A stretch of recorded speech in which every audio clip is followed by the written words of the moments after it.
오늘은 민족이 위기를 당할 때 이 제목으로 함께 말씀의 은혜를 나누고자 합니다.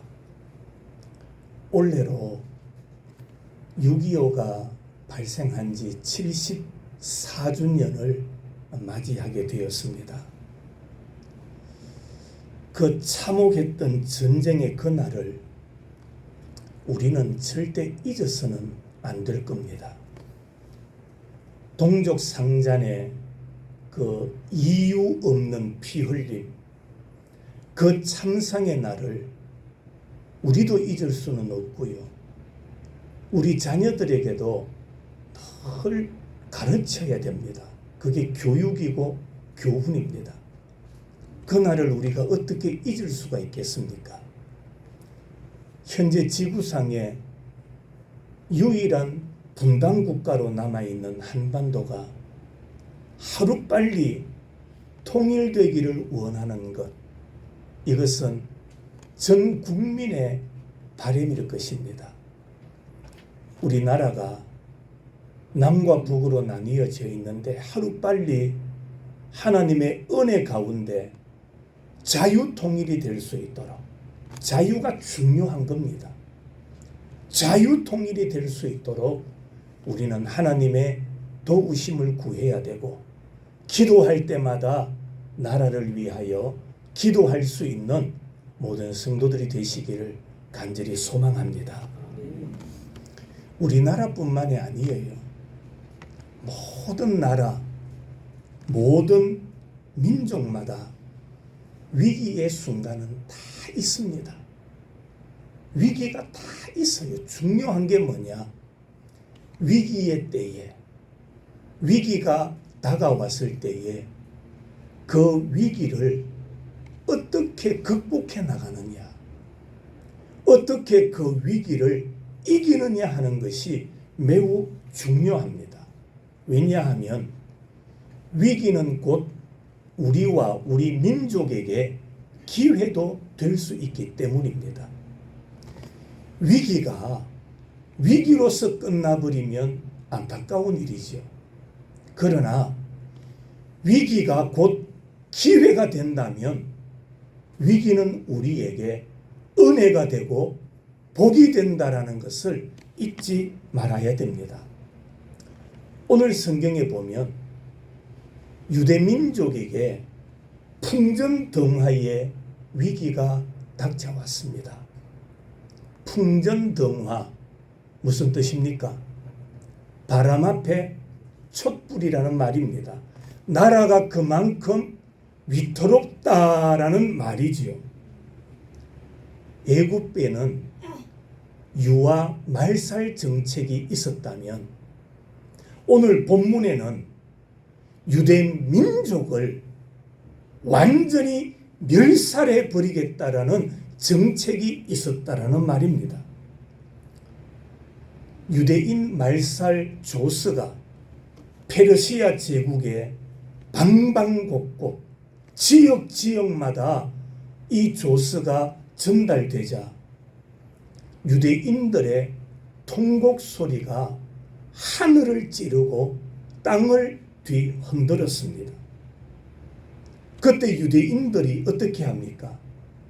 유대 민족이 애통하며 금식하며 부르짖었고 굵은 베옷을 입고 재에 누워서 울었다라고 성경은 말씀하고 있습니다. 백성들만이 아닙니다. 오늘 성경에 보니까 수산성의 모르드게도 굵은 베를 입고 재를 머리에 뒤집어 쓰고 왕궁 대궐 문 앞에 광장에 엎드려서 대성 통곡을 했다, 그렇게 말씀하지요.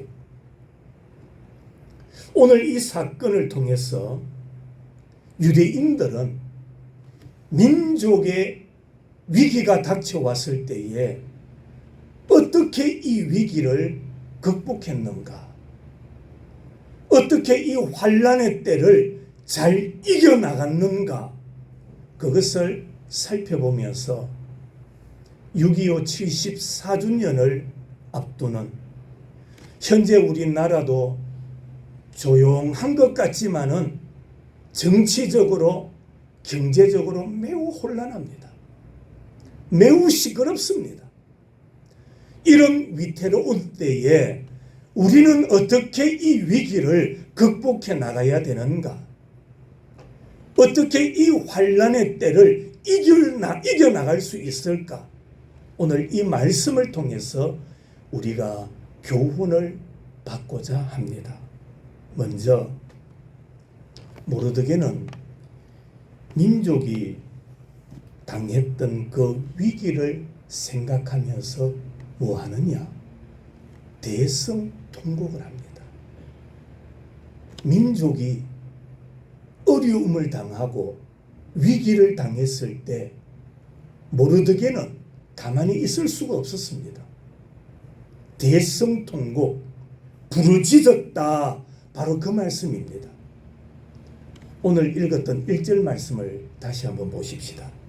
모르드게가 이 모든 일을 알고 자기의 무엇을 옷을 찢고 굵은 베옷을 입고 재를 뒤집어 쓰고 성중에 나가서 뭐하며 대성통곡하며.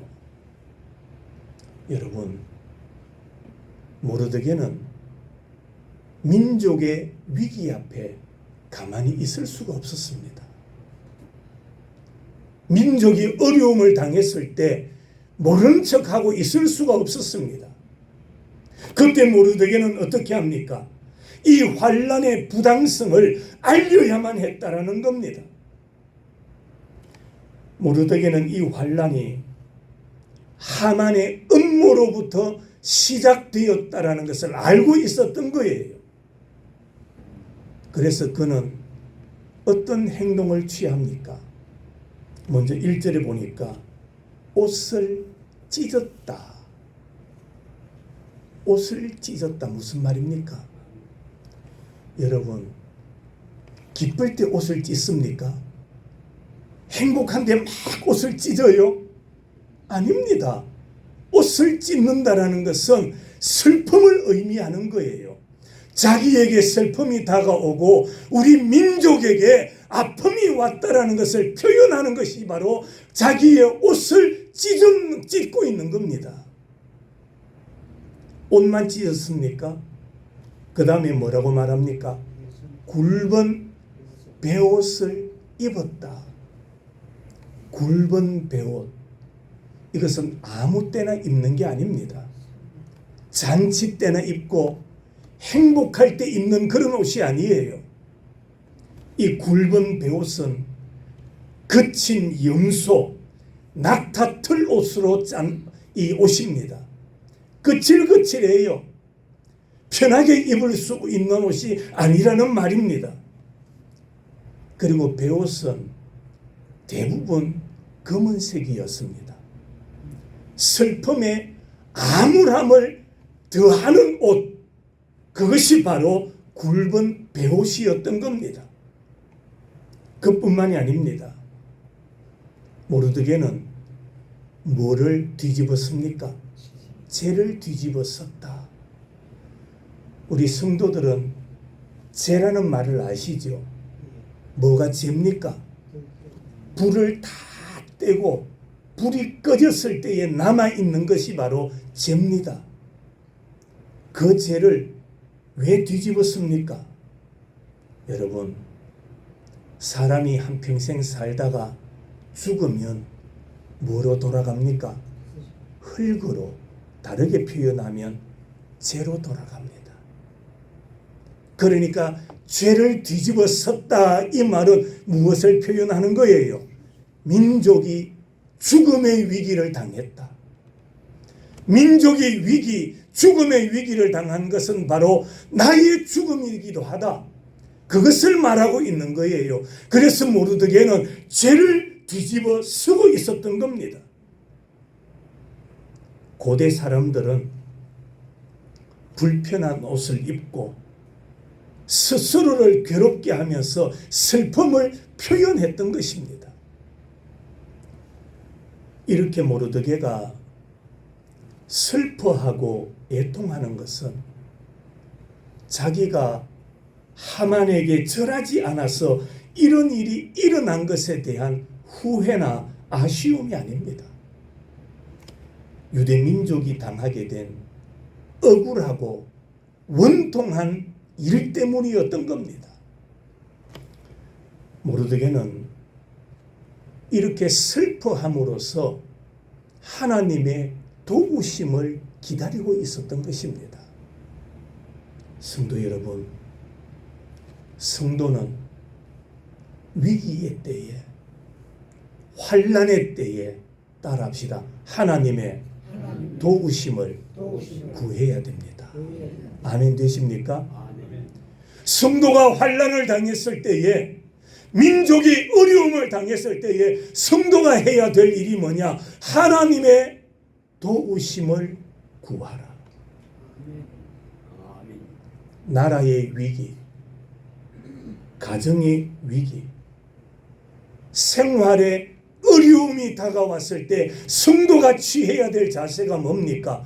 주저앉아서 원망하고 불평하고, 그것은 성도의 자세가 아니다. 아픔을 당했습니까? 하나님의 도우심을 구하십시오. 모르드게를 보십시오. 하나님 앞에 대성통곡을 합니다. 성도 여러분, 위기의 때에 성도가 해야 될 자세는 울어야 됩니다. 뭐 해야 돼요? 울어야 돼요. 세상을 바라보면서 대성통곡하는 것이 아니라 하나님 앞에 엎드려서 통곡을 해야 됩니다. 아픔을 당하셨습니까? 민족의 위기 앞에 성도가 해야 될 일은 대성통곡하는 것입니다.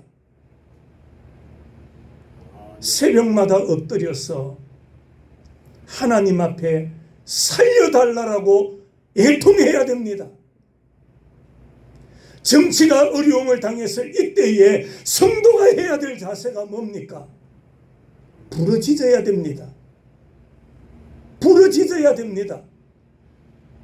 모르드게는 민족이 위기를 당했을 때 대성통곡하며 부르짖었던 겁니다. 두 번째로 애통해하며 금식을 합니다. 민족의 위기 앞에서 유대인들은 좋은 옷을 입고 있을 수가 없었습니다. 입고 있던 부드러운 옷은 다 벗어버리고 굵은 베옷을 입었다라고 말씀합니다. 오늘 3절 말씀 보십시다. 왕의 명령과 조서가 각 지방에 이르매 유다인이 크게 애통하며 뭐하며 금식하며 울부짖고 굵은 베옷을 입고 재에 누운 자가 무수하더라. 유대 민족이 이 큰 환난에서 구해 주실 것을 하나님 앞에 뭐합니까? 부르짖었습니다. 하나님, 우리 민족을 살려주세요. 하나님, 우리 민족을 건져주세요. 민족이 위태로울 때에 유대 민족이 함께 모여서 하나님 앞에 금식하며 기도했다라고 말씀합니다. 금식하며, 이 말은 단순히 입에 음식을 섭취하지 않았다 그 의미도 있지만은 온 백성들이 마음을 모았다, 마음이 하나가 되었다, 그 의미이기도 합니다. 교회가 평화로우려면 성도들의 마음이 하나가 되어야 됩니다. 나라가 평화로우려면 지도자나 백성들 간의 마음이 둘로 나뉘어지면 안 됩니다. 그런데 안타까운 것은 지금 우리나라는 백성들 간의 마음이 둘로 나뉘어져 있습니다. 여와 야, 우와 좌, 또 우리 한반도를 보면은 남과 북, 계속 둘로 나뉘어져 있습니다. 하나가 되지를 못합니다.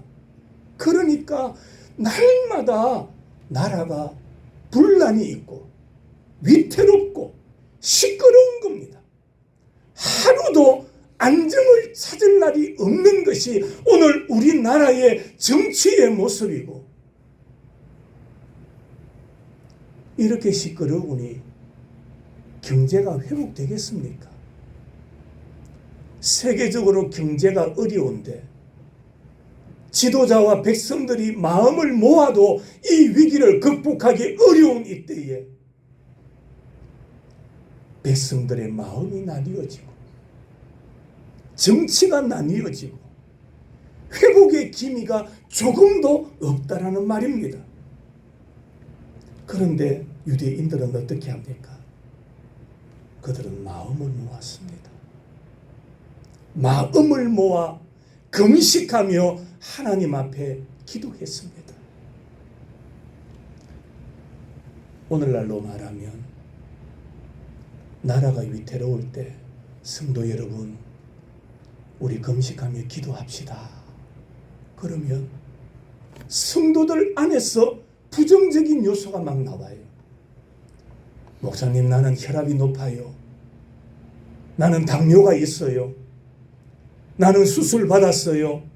그래서 음식을 먹어야 약을 먹을 수 있기 때문에 금식 못해요. 마음이 막 나뉘어지는 거예요. 그런데 유대인들은 그렇지 않았어요. 나라가 위태로울 때 온 백성들이 마음이 하나가 되었어요. 여러분, 항상 성도들 간에 마음이 하나가 되기를 주님의 이름으로 축원합니다. 가정도 마찬가지예요. 부모와 자녀 간에, 남편과 아내 간에 마음이 하나가 되면 어떤 가정이 됩니까? 행복한 가정이 되는 거예요. 왜 행복이 떠나갑니까? 왜 행복을 누리지 못합니까? 마음이 나뉘어져 있기 때문입니다. 생각이 나뉘어져 있기 때문입니다. 나뉘어지니 하나가 될 수가 없는 겁니다. 그런데 유대인들은 마음이 하나가 되어서 금식하며 기도합니다. 이제 유대 민족의 마음 속에는 모든 삶의 기쁨이 다 사라져 버렸습니다. 그들의 마음은 오직 절망과 애통으로 가득했습니다. 식탁을 가득가득 채우던 기름진 음식은 다 사라져버리고 눈물과 탄식이 그들의 음식이 되고 있었던 겁니다. 그들에게 안락한 침실은 더 이상 의미가 없었습니다. 환란이 그들의 잠을 다 빼앗아가 버렸습니다. 민족의 학살의 그림자가 한 걸음 한 걸음 다가오고 있는데 어떻게 그들이 편히 잠을 이룰 수가 있겠습니까? 그래서 그들은 머리에 재를 뒤집어 쓰고 그 재 위에 누웠다라고 말씀하고 있습니다. 구약에 보면 욥이 나옵니다. 욥은 온몸에 악창이 생겼어요. 견딜 수가 없습니다. 무엇을 깨뜨려서, 기왓장을 깨뜨려서 자기의 무엇을 걷습니까? 몸을 긁어야만 견딜 수 있는 그런 상황이었습니다. 그때 욥은 재 가운데 앉아 회개했다라고 말씀합니다. 재 가운데 있다. 이 말은 하나님 앞에 자신을 드리는 겸손한 자세를 의미하는 겁니다. 성도 여러분, 환난의 때, 위기의 때, 시험의 때, 질병의 때, 아픔의 때, 슬픔의 때는 편안함을 추구하는 것은 어리석은 겁니다. 깨어 경성해야 됩니다. 제 가운데 앉았다라는 말은 깨어 있다라는 말입니다. 세 번째로, 위기를 당했을 때 하나님의 일과 나의 인간의 역할이 있다라는 것을 우리는 알아야 됩니다. 위기를 당했을 때 하나님이 알아서 해주세요 그러고 내팽겨쳐버리면 안 된다는 겁니다. 하나님이 하실 일이 있고 위기의 때에 인간이 해야 될 일이 있어요. 모르드게는 민족의 학살 소식을 전해 듣고 굵은 베옷을 입고 대궐문 앞 왕궁 광장에 나가서 대성통곡을 합니다. 이것은 하나님의 섭리면에서 볼 때에 모르드게는 유대 민족을 위하여 자기 자신이 십자가를 지는 일이었습니다. 민족을 위하여 내가 십자가를 져야 하겠다. 모르드게가 공적인 장소에 나가는 것은 죽지 않기 위해서 나가는 게 아닙니다. 내가 먼저 죽겠다라는 겁니다. 많은 사람들이 보는 광장에 나가서 굵은 베옷을 입고 대성통곡을 한다. 모르드게는 민족을 위하여 내가 먼저 헌신하겠습니다. 내가 먼저 죽겠습니다. 이 자세로 그는 대성통곡을 했던 겁니다. 하나님은 이런 모르드게의 신앙, 용기를 가상해 보시고 이 학살의 문제를 이제 어디로 옮겨가시느냐? 왕궁 안으로 옮겨가고자 하셨던 겁니다. 하나님은 유대 민족 중에 자기 운명을, 민족의 운명을 책임질 자가 있다라는 것을 아셨던 겁니다. 여러분, 오늘날은 책임을 지려는 사람이 없습니다. 좋은 것은 다 자기 것으로 받아들이려고 합니다. 내가 했다, 내가 했다, 내가 수고했다.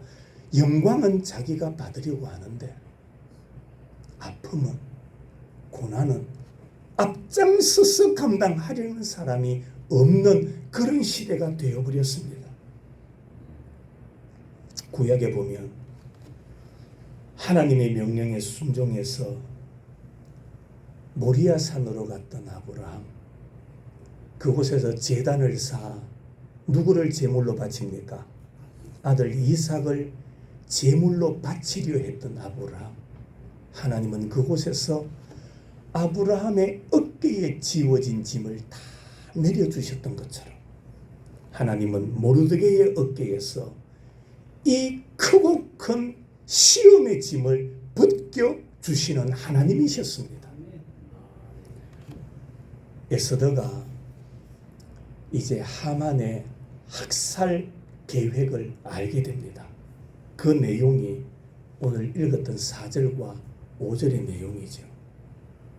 하나님은 모르드게를 통해서 왕후 에스더에게 이 문제를 해결할 임무를 맡기시는 겁니다.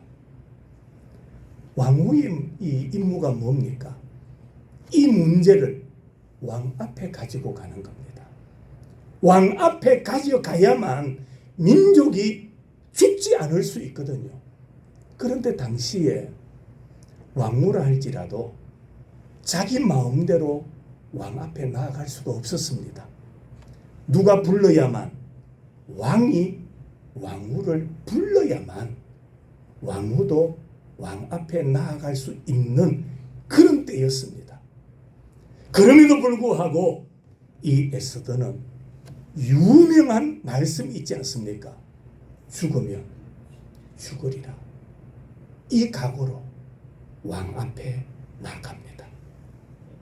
왕후도 에스더도 민족을 위하여 자기가 십자가를 지는 임무를 감당하게 되었던 겁니다. 그때 모르드게가 에스더에게 남겼던 한마디가 있습니다. 그 말이 14절에 나오는데요. 내가 왕후의 자리를 얻은 것이 이때를 위함이 아닌지 누가 알겠느냐. 결국에 모르드게, 에스더, 그들이 자기들에게 주어진 임무를 잘 수행함으로 유대 민족을 죽음에서 구원하는 놀라운 역사를 일으켰던 것입니다. 여기서 우리는 중요한 교훈을 하나 얻게 됩니다. 우리 모든 사람에게도 각자에게 주어진 임무가 다 있습니다. 자기에게 주어진 임무를 잘 감당하면 됩니다.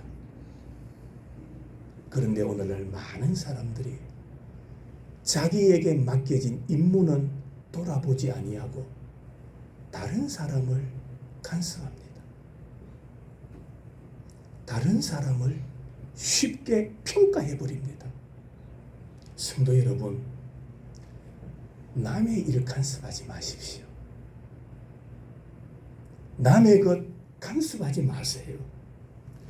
자기 역할, 자기 책임을 잘 감당하면 가정이, 교회가, 나라가 잘 되게 되어 있습니다. 아멘. 자기 임무 잘 감당하면 됩니다. 그런데 정치도 보면 다른 사람이 대통령 역할을 하려고 해요.